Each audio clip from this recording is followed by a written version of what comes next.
인자농구 서울 SK와 서울 삼성의 경기입니다. 양팀 다 최근 별로 좋지 않죠. 서울 SK는 직전 경기에서 창원 LG에게 승리하긴 했지만 포워드 자원들 부상으로 인해 불안감이 속출하고 있고 거기에다가 김선영마저 부상으로 이탈한 상태라 가용 자원에서부터 상당히 큰 약점을 보이게 된 상황이라는 평가입니다. 하지만 직전 LG전에서는 양우섭과 최성원 등 팀 가드 전력이 기대 이상의 활약을 펼쳐주며 연장 접전 끝에 신승을 가져올 수 있었습니다. 하지만 오늘 삼성을 상대로는 최근 맞대결에서 두 번 다 패하고 있으며 직전 맞대결보다 선수 이탈을 가속화로 인해 가용 자원에서부터 더 큰 약점을 보유한 터라 승리를 기대하기는 어려울 것이라는 평가입니다. 현재 SK로서는 원희가 골밑에서 확실한 장악력을 선보여야만 어느 정도 승리에 가까이 접근을 할 수 있겠으나 직전 맞대결에서도 원희가 15점으로 묶이며 상대의 수비에 고전하는 모습을 연출했죠. 그리고 최부경과 송창무 역시 특별한 활약을 해주지 못하고 있으니 SK로서는 다소 아쉬움으로 남을 수 있을 것이라는 생각입니다. 이에 맞서는 서울 삼성은 직전 원주 동부에게 75대 81로 패하며 2연패 중에 있습니다. 그리고 최근 5경기에서 1승 4패를 기록하고 있죠. 연승을 올리며 기세를 올리던 지난달의 모습을 생각한다면 최근 경기력은 실점 억제력인 면에서 상당히 약점을 보이고 있다는 평가입니다. 최근 많은 점수차로 지고 있다는 얘기죠. 하지만 오늘 상대하는 SK에게는 이번 시즌 2승 1패로 앞서고 있고 특히 이번 SK가 주축 포드라인의 연이은 부상으로 인해 공격력에서 어느 정도 변수가 생겼다는 점을 고려할 때 골밑에서 부담이 클 수밖에 없는 SK 원희를 힉스가 압도적으로 장악할 수 있을 것으로 기대가 되고 있습니다. 삼성이 최근 포워드 김동욱과 용병 믹스가 부진한 흐름을 이어가고 있지만 오늘 비로소 김준일의 부상 복귀 효과가 나올 수 있을 것이라는 생각입니다. 김준일이 부상 복귀 후 그래도 어느 정도 활약은 해주고 있죠. 따라서 현재 SK의 운영면에서 불안한 상태를 삼성이 파고들어 오늘 경기에서도 승리를 노려볼 수 있을 것이라는 생각입니다. 따라서 이 경기 삼성의 승리를 추천합니다. 삼성이 다소 부진한 행보를 이어오고 있지만 상대 전적에서도 앞선 SK가 당시보다도 훨씬 더 전력면에서 약화됐다는 점을 고려해볼 때 센터 김준일마저 복귀해 좋은 활약을 이어가고 있는 삼성이 원정 경기력 또한 훨씬 더 좋죠. 따라서 오늘 경기는 삼성의 승을 추천드립니다.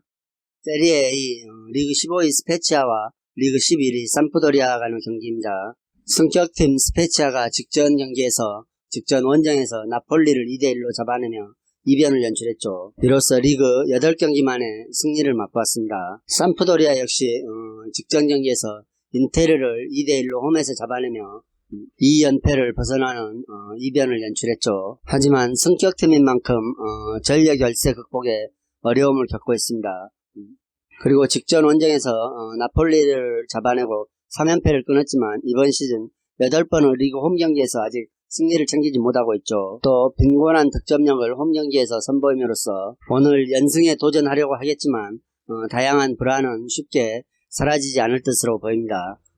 전력 면에서 삼프도리아에게 열세가 완연한 이번 라운드에서도 비록 홈이지만 유사한 문제들을 노출해 한계에 부딪힐 수밖에 없는 경기 운영을 할 것으로 보이며 아쉬운 모습을 보여줄 수 있을 것이라는 생각입니다. 저는 삼프도리아는 지난 시즌 리그 15위를 기록했지만 이번 시즌에는 어느 정도 반등을 기대하고 있죠.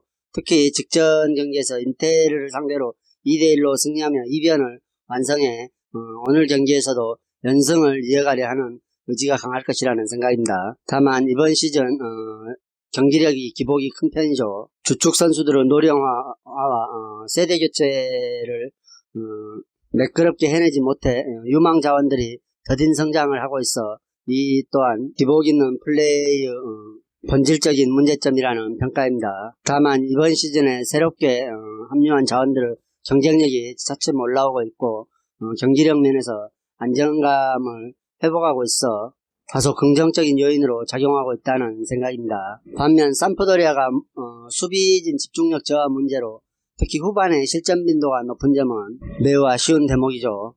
중원 기동력 유지가 어렵고 수비 전환 안정감이 떨어짐으로써 후반에 체력적인 문제가 나올 때는 수비 집중력 저하로 실점을 내주는 경우가 많습니다.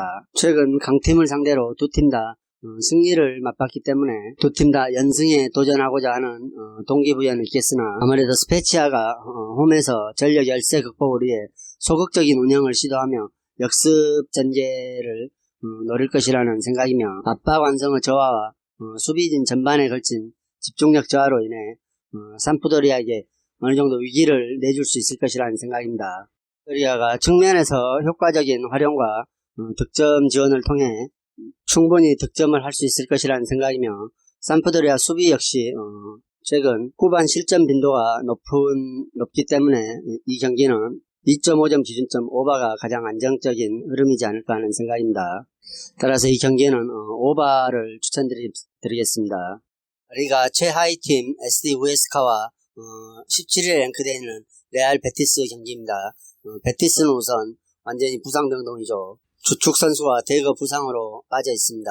리그 최근 4경기에서 1무 3패로 부진한 흐름을 이어오던 우에스카는 직전 FA컵에서 3부 리그 알코야노에게 2대1로 패하죠. 그리고 역시 리그에서도 단 1승에 그치고 있습니다.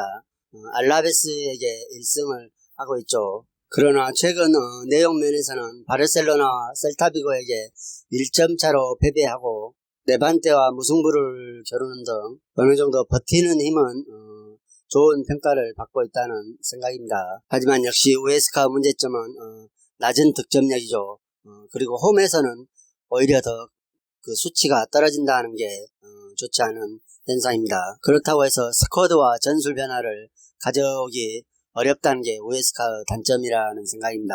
탈꼴찌에 대한 강력한 동기부여는 있겠으나 힘들어 보인다는 얘기죠. 특히 이번 시즌 홈에서 경기당 평균 0.6골에 불과하는 공격 포인트를 기록해 공격에 대한 기대를 전혀 할 수 없음이 크나큰 단점이라는 평가입니다. 따라서 오늘 경기에서도 베티스 수비를 공략하는데 우에스카 공격력이 많은 어려움을 겪을 것이라는 생각이며 과연 득점을 해낼 수 있을지 의심이 가는 부분이죠. 이에 맞서는 베티스는 최근 리그 5경기에서 1승 2무 2패로 다소 정체된 흐름입니다. 연승이 어려워 중위권으로 올라서는데 애를 먹고 있죠. 그리고 특히 부상 이탈자가 많아 오늘 경기에서는 가용 스쿼드가 매우 약해진 점이 발목을 잡을 것이라는 생각입니다. 해외 배당도 승패가 비슷하게 나와 있으며 현재 우에스카 쪽으로 흐르고 있죠. 하지만 레알 베티스는 카날레스가 복귀함으로써 공격력에서부터 좀 더 안정적인 경기를 구현할 수도 있을 것이라는 생각입니다. 지난 16라운드에서 레반트전에 교체 출전에 멀티골을 작성했죠. 따라서 부상 이탈자가 많아도 꼴찌 우에스카를 상대로 좀 더 다양한 패턴 플레이를 연출해 승점 3점을 확보할 수도 있을 것이라는 평가가 있습니다. 다만 레알 베티스가 홈보다는 원정에서 경기력이 기복이 많고 실점이 많다는 점은 다소 우려가 되는 부분이죠. 특히 중앙 수비가 약점을 드러내며 실점을 하는 경우가 많아 오늘 경기에서도 상대가 공격력의 부재를 가지고 있는 팀이지만 득점을 하지 못할 뿐 한 점 정도는 득점을 할 수 있는 팀이기 때문에 레알 베티스가 부족한 자원으로 꾸려진 팀으로서 중앙 수비를 신경 쓰지 않는다면 우에스카에게 실점을 하고 고전을 할 수도 있을 것이라는 평가입니다. 베스트 11을 꾸리기도 힘든 상태로 부상자가 많은 베티스가 원정에서 오히려 경기에 말려들 수 있을 것이라는 평가이며 양팀 모두 상황이 좋지 않죠. 특히 우에스카는 득점력 빈곤이 매번 발목을 잡고 있고 베티스 전력 또한 50% 이상으로 반감된 상태라 지루한 공방전 속에 소비하는 양상의 경기를 펼칠 것이라는 생각입니다. 따라서 이 경기는 2.5점 기준점 언더를 예상해보는 게 가장 좋은 선택이라는 생각입니다.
이상으로 경기 분석을 마치겠으며 여러분들의 좋은 결과가 있기를 기원하겠습니다. 그리고 오늘의 분석이 여러분들에게 조금이나마 도움이 되셨다고 생각하면 구독과 좋아요도 꼭 부탁드립니다.